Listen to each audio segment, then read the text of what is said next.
Question हुए हैं पिछले में, सही ना? दो ही क्वेश्चन हुए थे पिछले वाले लेक्चर में।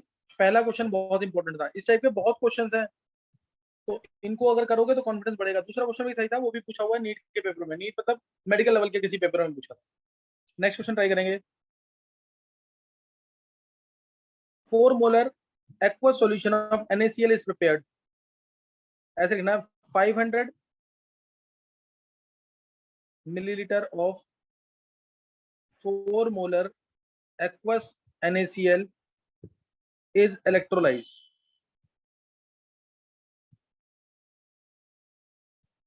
is electrolyzed। Calculate A part. अच्छा, इज इलेक्ट्रोलाइज। चलो इसी में calculate moles of chlorine gas evolve. Moles of chlorine gas evolve.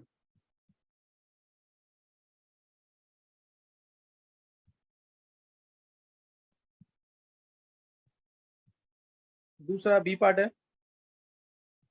If cathode is Hg electrode,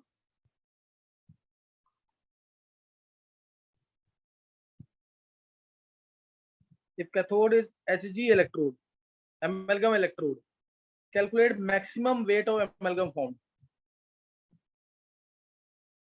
calculate maximum weight of amalgam formed।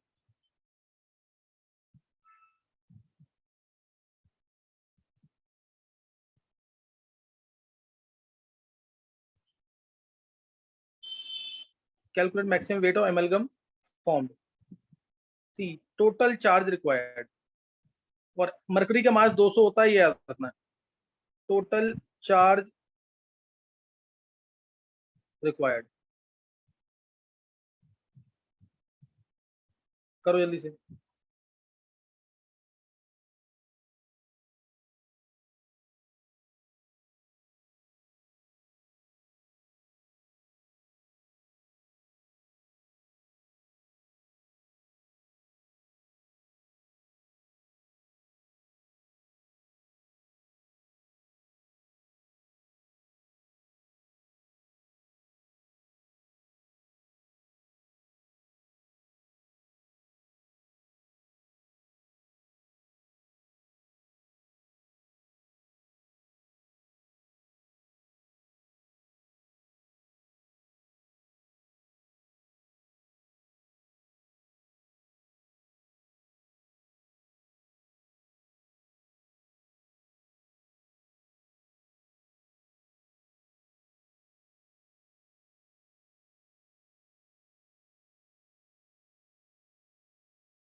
हाँ, किस किसने निकाल लिया आंसर इसका?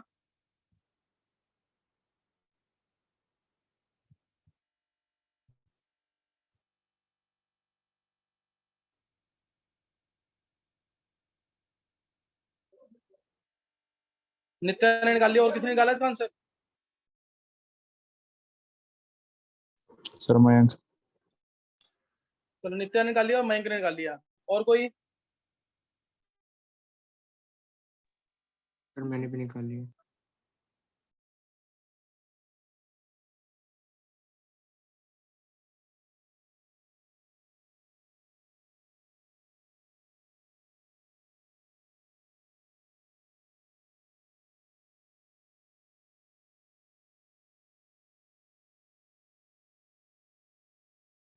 चलो, 5-6 बच्चों ने इसका आंसर निकाल लिया। आंसर कनिष्क का आंसर बोलो एक बार।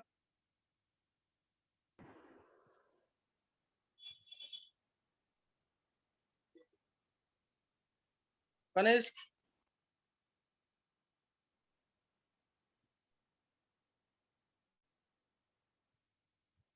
आर्यन आंसर बोलो एक बार।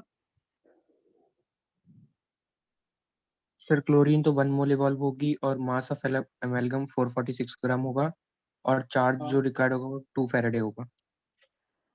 परफेक्ट आंसर है, बिल्कुल बिल्कुल सही आंसर है, यही आंसर आएगा 193000।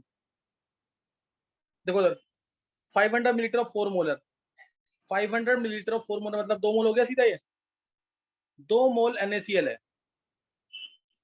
2 मोल NaCl का इलेक्ट्रोसिस अगर होगा, क्योंकि इसने मैक्सिमम की बात की है, 2 मोल अगर NaCl का इलेक्ट्रोसिस होगा तो तुम्हें पता है 2Cl minus gives Cl2 plus 2 electron. 2 मोल अगर NaCl है, ये 2 मोल है ना, तो 1 मोल Cl2 मिलेगा और 2 फैराडे चार्ज लगेगा। सही ना? तो 2 मोल है ये, 500 मिलीलीटर ऑफ 4 मोलर मींस 2 मोल। 2 मोल से 1 मोल Cl2 मिलेगा, चार्ज लगेगा 2 फैराडे। तो 1 मोल आ गया क्लोरीन, 1 मोल तो क्लोरीन आ गया। अब मैक्सिमम वेट ऑफ एमेल्गम, एमेल्गम बनेगा कैथोड पे। कैथोड पे देखो 2Na plus plus 2 electron gives 2Na आ जाएगा, और ये 2Na प्लस 2Hg, ये बन जाएगा 2NaHg। इसका मतलब ये हो गया Na का 23, Hg का 200, तो ये आ जाएगा 446 ग्राम। 446 ग्राम। और चार्ज तुम्हें दिख रहा है 2 फैराडे चार्ज गया कैथोड पे, 2 ही फैराडे जाएगा एनोड पे। तो आंसर आ जाएगा 2 × 96500, यानी 193000। 2006 का IIT का क्वेश्चन है ये, सब्जेक्टिव में आया था 12 मार्क्स में। कोई डाउट है किसी को इसमें? एक बार हैंड रेज करेंगे जिसको समझ आ गया, फिर नेक्स्ट करेंगे क्वेश्चन।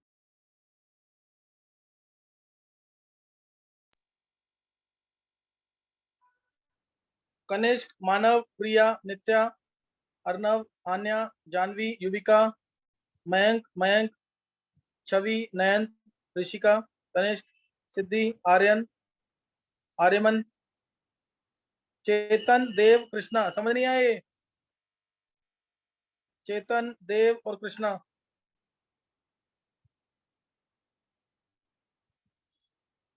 चेक करो, कोई डाउट है पूछना है तो पूछ लो उसे।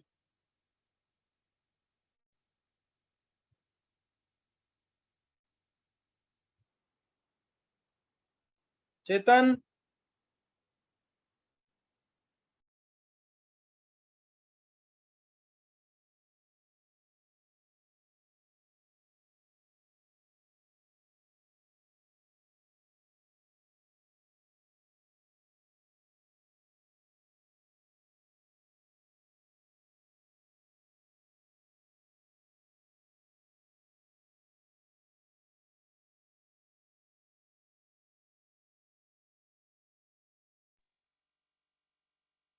चलो फिर एक बार नेक्स्ट क्वेश्चन नोट कर लेंगे। चलो एक नेक्स्ट टॉपिक करते हैं, फिर नेक्स्ट टाइम करेंगे। नोट कर लेंगे SHE, standard hydrogen electrode. Standard hydrogen electrode, और इसको नॉर्मल हाइड्रोजन इलेक्ट्रोड भी कहते हैं, और normal hydrogen electrode. Standard hydrogen electrode और नॉर्मल हाइड्रोजन इलेक्ट्रोड, SHE। सबसे पहले तो ये रेफरेंस इलेक्ट्रोड है, बहुत इंपॉर्टेंट चीज है, ये रेफरेंस इलेक्ट्रोड है, यानी इसका इलेक्ट्रोड पोटेंशियल जो है 0 है। E not of H plus H2 क्या है इसका? 0। ये रखना है, और ये एजम्पशन है 0 है, ये ऑब्जेक्टिव में आता है। ये कैसे आया है? तो ना, it is assume to be 0। It is assume to be 0। तो इसमें हम क्या करते हैं, इसमें हम ये ऐसे ही है। इसमें हमने H2 गैस बबल की है, यहां से H2 गैस बबल कर रहे हैं 1 बार प्रेशर पे 298 केल्विन पे, 1 बार प्रेशर 298 केल्विन पे। ये वेसल है यहाँ पे प्लेटिनम फॉइल है, यहाँ पे ये प्लेटिनम फॉइल है कोटेड विद प्लेटिनम ब्लैक। यहाँ पे प्लेटिनम फॉइल है which is coated with platinum black.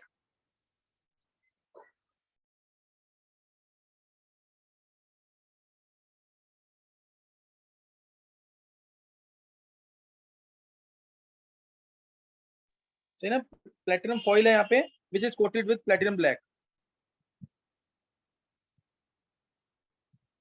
ये प्लेटिनम फॉइल है, इसका काम होता है platinum foil coated with platinum black, और इसका काम होता है इनफ्लो एंड आउटफ्लो इलेक्ट्रॉन। इसका काम है इसके इसके सरफेस पे रिडक्शन होता है और ऑक्सीडेशन होता है। और H2 गैस जो हम बबल करा रहे हैं, H2 गैस जो बबल करा रहे हैं यहाँ से, ये प्लेटिनम, तुमने सुना होगा ये H2PT, H2 गैस जो बबल कराई है वो प्लेटिनम के सरफेस पे आएगी, इस प्लेटिनम के सरफेस पे आएगी, और जो बच जाएगी वो यहाँ पे HCl के साथ, ये 1 मोलर HCl है यहाँ पे,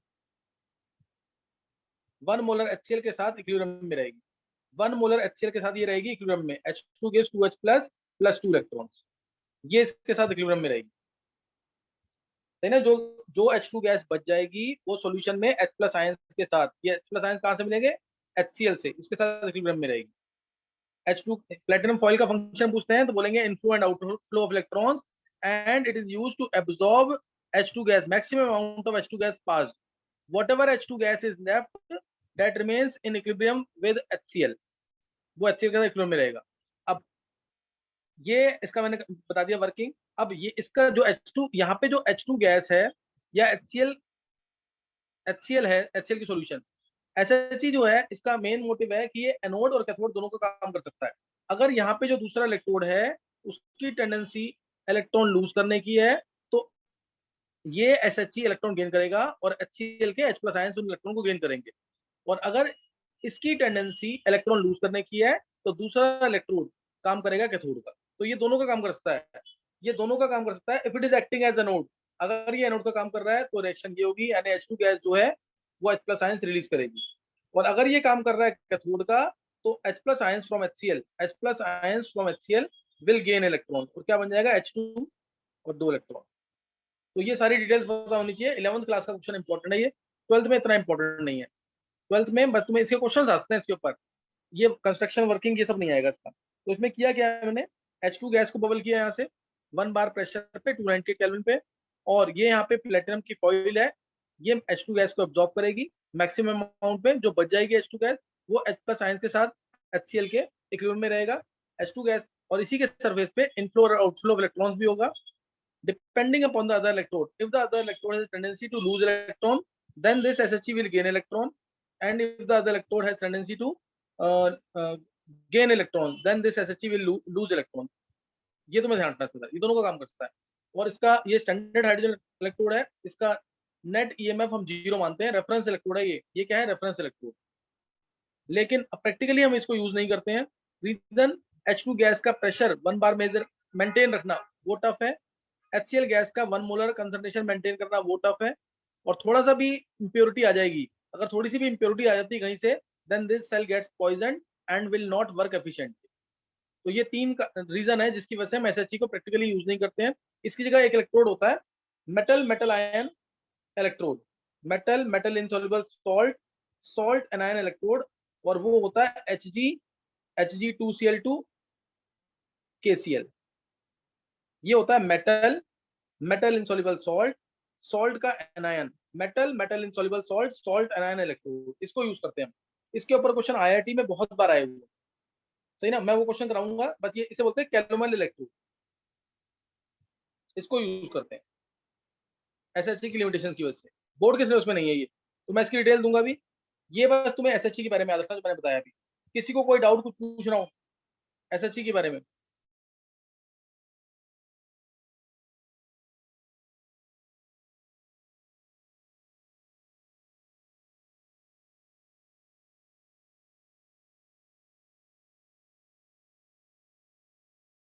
किसी को कोई डाउट है?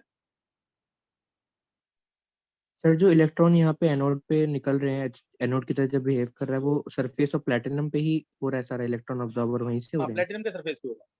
ये वही है प्लेटिनम, जैसे मैंने पीछे बताया, प्लेटिनम के इलेक्ट्रोड्स हम यूज करते हैं क्योंकि इनर्ट होते हैं, वो सिर्फ एक सरफेस प्रोवाइड करते हैं फॉर ऑक्सीडेशन और रिडक्शन। Okay sir. चलो अभी ये तुम्हें समझ आ गया एसएचसी का क्या रोल है। अब यहाँ पे एक एनसीईआरटी का पहला पहला क्वेश्चन है, how will you measure potential of magnesium electrode. Clear, how will you measure potential of magnesium electrode. इसका हम इलेक्ट्रोड कैसे मेजर करेंगे, इलेक्ट्रोड पोटेंशियल। तो मैग्नीशियम की रॉड को, ये देखो मैग्नीशियम की रॉड है, इसको हमने डिप कर दिया 1 मोलर मैग्नीशियम सल्फेट के अंदर।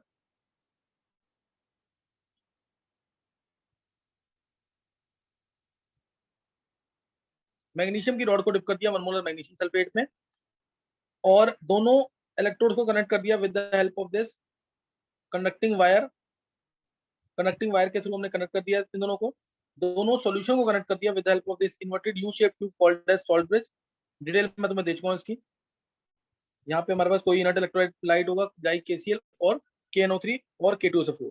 अब यहाँ पे मैग्नीशियम की रॉड जो है, ध्यान देंगे, पूरा यहाँ से हटा रहा हूँ, ये पूरा क्वेश्चन 2 मार्क्स में आ सकता है। ये मैं पूरा डिटेल में दे रहा हूँ इसका पूरा वर्किंग के साथ।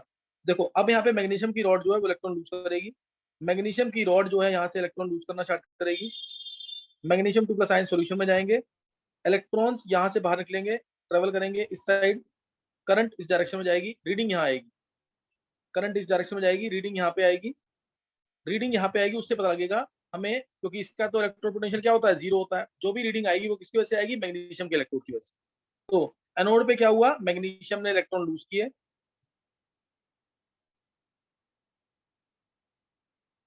कैथोड पे, कैथोड पे H+ आयंस हैं, 2H+ plus 2 electrons gives H2। इसने गेन किए इलेक्ट्रॉन, ये आ गया सेल की reaction, magnesium plus 2H+ gives magnesium 2+ plus H2। अब ई नोड सेल इसका क्या आएगा, पहले मैग्नीशियम, इसका रिप्रेजेंटेशन सेल का रिप्रेजेंटेशन होगा मैग्नीशियम से मैग्नीशियम 2+, सॉल्ट ब्रिज 1 मोलर है ये, H+ आयंस 1 मोलर से H2, H2 के साथ PT जरूर लगाना है, प्लेटिनम का सरफेस है, H2PT और 1 बार, ये लिखना है। ये सेल का रिप्रेजेंटेशन है, ये मैं तुम्हें बता चुका हूं कल। अब ई नोड सेल क्या होगा, E naught cathode minus E naught anode. E naught cell वो होगा E naught cathode minus E naught anode, और दोनों का reduction potential. E naught cathode minus E naught anode, और दोनों का क्या आएगा, reduction potential. E naught cell की वैल्यू कितनी है, वो यहाँ पे आएगी। यहाँ पे वैल्यू मेरे को मैग्नीशियम के लिए पता है, अदरवाइज तुम लिखोगे x, तुम्हें पता नहीं होगी। क्यों, क्योंकि ये वैल्यू याद करनी है, ये तो रीडिंग है ना, प्रैक्टिकली एक्सपेरिमेंट की वैल्यू आएगी। 2.37 आती है वैल्यू यहाँ पे, 2.37 वोल्ट। ये यहाँ पुट करोगे, तुम्हें एक्स लिख के करना, क्योंकि हर एक की याद नहीं होगी तुम्हें। 2.37 ई नोड कैथोड, कैथोड पे तो H2 गैस है, इसका 0 होता है। एनोड पे आएगा मैग्नीशियम 2+ से मैग्नीशियम, हमेशा क्या निकलता है, रिडक्शन पोटेंशियल।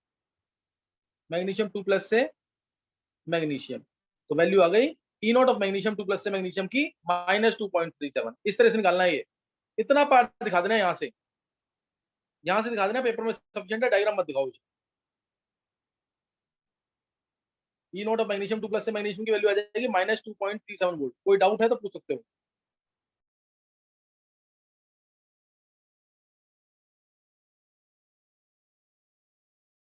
एक बार हैंड रेज करेंगे जिसको ये समझ आ गया पूरा।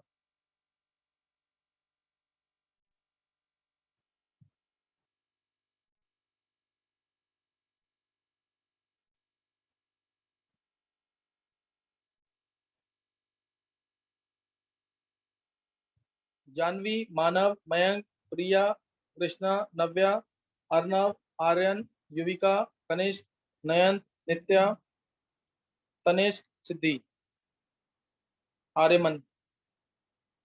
आप किसी को डाउट पूछना कोई,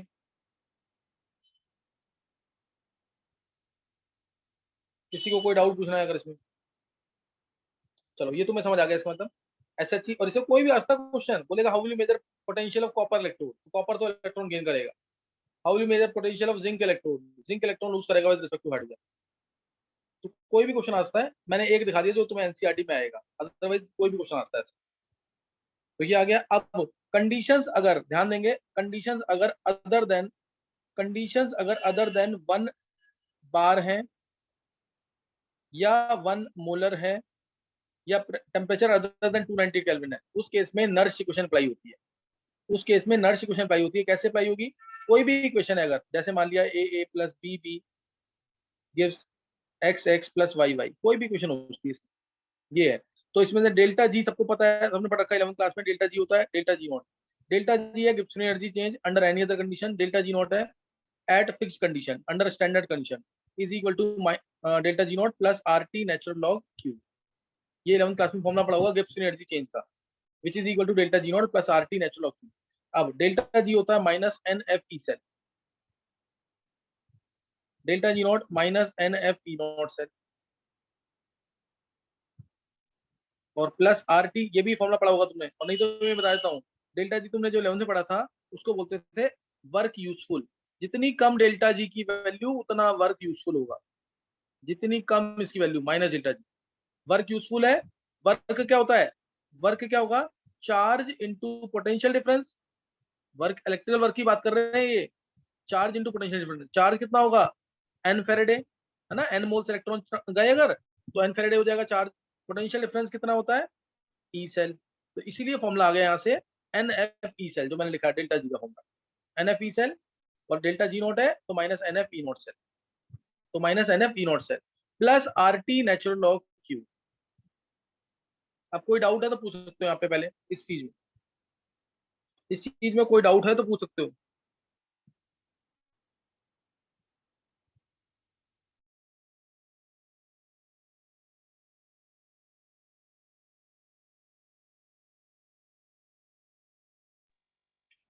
किसी को कोई डाउट तो नहीं है यहाँ पे? चलो फिर अब आगे बस 2 लाइन और है, वो खत्म कर रहे हैं काम। डेल्टा जी नॉट जो होता है वो मैक्सिमम वर्क ऑब्टेन्ड भी होता है। कई बार बोलेगा न्यूमेरिकल में कि मैक्सिमम वर्क ऑब्टेन्ड निकालो, तो तुम्हें डेल्टा जी नॉट निकालना है। अब यहाँ पे NF से डिवाइड कर दो, माइनस NF से, तो ई सेल आ जाएगा, E not cell minus RT bye NF natural log Q. अब नेचुरल लॉग क्यू को log to the base change करना है, तो E cell is equal to E not cell आ जाएगा minus 2.303 RT bye NF log Q. ये आ गया फॉर्मूला इसका। और RT बाय NF, R की वैल्यू पुट करना है 8.3104 sorry 8.314 joule kelvin inverse mole inverse. T की वैल्यू 298 केल्विन, फेरेडे 96500। ये 3 वैल्यू पुट करोगे तो ई सेल जो है वो आएगा E not cell minus 0.0591 by N log of Q. ये 2 फॉर्मूले भूलना नहीं, जरूर कल क्लास से पहले 10-10 बार लिख लेना फॉर्मूले, ताकि गलती ना हो। 0.0591 है, 0.591 नहीं है। दोनों फॉर्मूले याद रखने हैं, क्योंकि इसमें कई बार चेंज कर दे, बोलेगा टेम्परेचर का क्या इफेक्ट है ई सेल पे, और क्यू क्या था, कंसंट्रेशन कोशेंट। क्यू था कंसंट्रेशन कोशेंट, यानी प्रोडक्ट्स का कंसंट्रेशन बाय रिएक्टेंट्स का कंसंट्रेशन। ये पता होगा तुम्हें, जो केसी लिखते थे हम, प्रोडक्ट्स बाय रिएक्टेंट्स का कंसंट्रेशन। पी मतलब x की पावर x इंटू वाई की पावर y अपॉन में a की पावर a अपॉन b की पावर b। समझ गया कि नहीं? ये है प्रोडक्ट बाय रिएक्टेंट। अब अगर मैं तुमसे पूछता हूँ यहाँ पे टेम्परेचर बढ़ाने का ई सेल पे क्या इफेक्ट है और ई नॉट सेल पे क्या इफेक्ट है, कंसंट्रेशन का ई सेल पे क्या इफेक्ट है, ई नॉट सेल पे क्या इफेक्ट है, तो वो इससे पता लगेगा। बताओ क्या होगा इफेक्ट?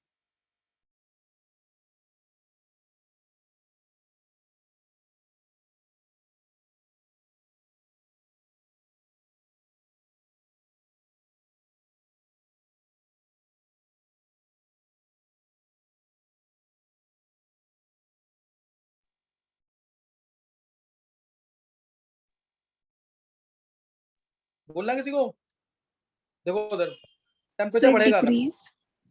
हाँ एक मिनट, टेम्परेचर बढ़ेगा तो ये टर्म क्या हो जाएगी, ये टर्म बढ़ जाएगी। माइनस कर रहे हैं इसको, इसलिए नेट टर्म क्या हो जाएगी, कम हो जाएगी। E cell will decrease with rise in temperature, और ई नॉट सेल पे तो कोई फर्क पड़ना नहीं है, वो तो कांस्टेंट वैल्यू है। ई नॉट सेल को कांस्टेंट मानते हैं, तो इसलिए ई नॉट सेल पे फर्क नहीं पड़ेगा, ई सेल पे फर्क पड़ेगा। E cell will decrease with rise in temperature. ऐसे ही अगर मैं प्रोडक्ट का कंसंट्रेशन बढ़ाता हूँ, अगर मैं प्रोडक्ट का कंसेंट्रेशन बढ़ाऊंगा तो ये टर्म बढ़ जाएगी, नेट टर्म कम हो जाएगी, इससे E cell will again decrease, E not cell पे कोई फर्क नहीं पड़ेगा। और रिएक्टेंट का कंसेंट्रेशन बढ़ाते हैं, अगर रिएक्टेंट का कंसेंट्रेशन बढ़ाते हैं तो ई सेल विल इंक्रीज, क्योंकि ये टर्म डिक्रीज कर जाएगी, अब नेट टर्म इंक्रीज कर जाएगी।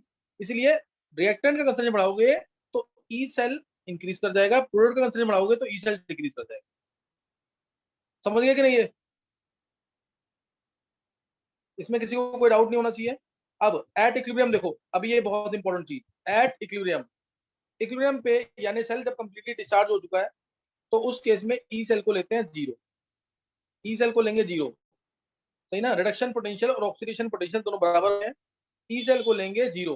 इक्विलिब्रियम वाली कंडीशन तुम्हें याद होगी, अंडर इक्विलिब्रियम कंडीशन ये ऐसा होता था कुछ, तो ये इक्विलिब्रियम पॉइंट था,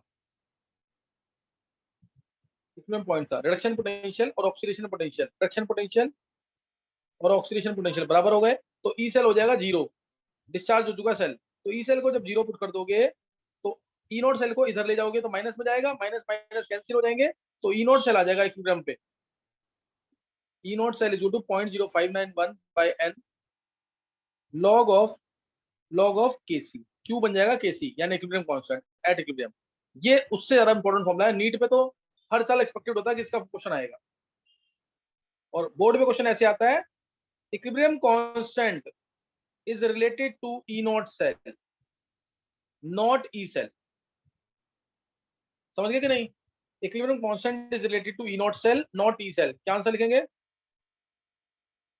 बिकॉज यहां से स्टार्ट करते हैं पूरा लिखना, जो ब्लैक से लिखा मैंने, at equilibrium E cell is zero, E cell zero है, और ये रिलेशन दिखा देना।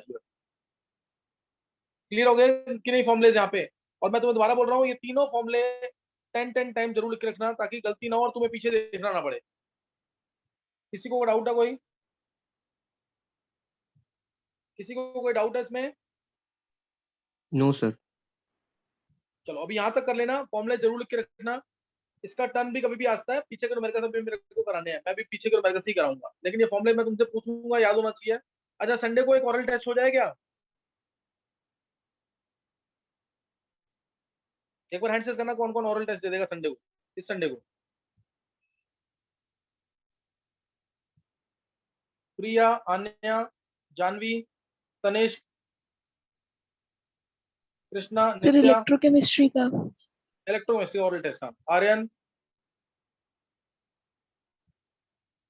चलो फिर संडे को ओरल टेस्ट होगा। ऋषिका, आर्यमन, फिर संडे को ओरल टेस्ट होगा, बिल्कुल ढंग से करके रखना, पेरेंट्स तुम्हारे साथ में होने चाहिए, फॉर्मुले वगैरह जरूर लिख के रखना, उसमें गलती ना हो कोई भी। जितना ओरल टेस्ट दोगे ना उतना अच्छा रहेगा, टेस्ट को मत मिस किया करो कभी भी।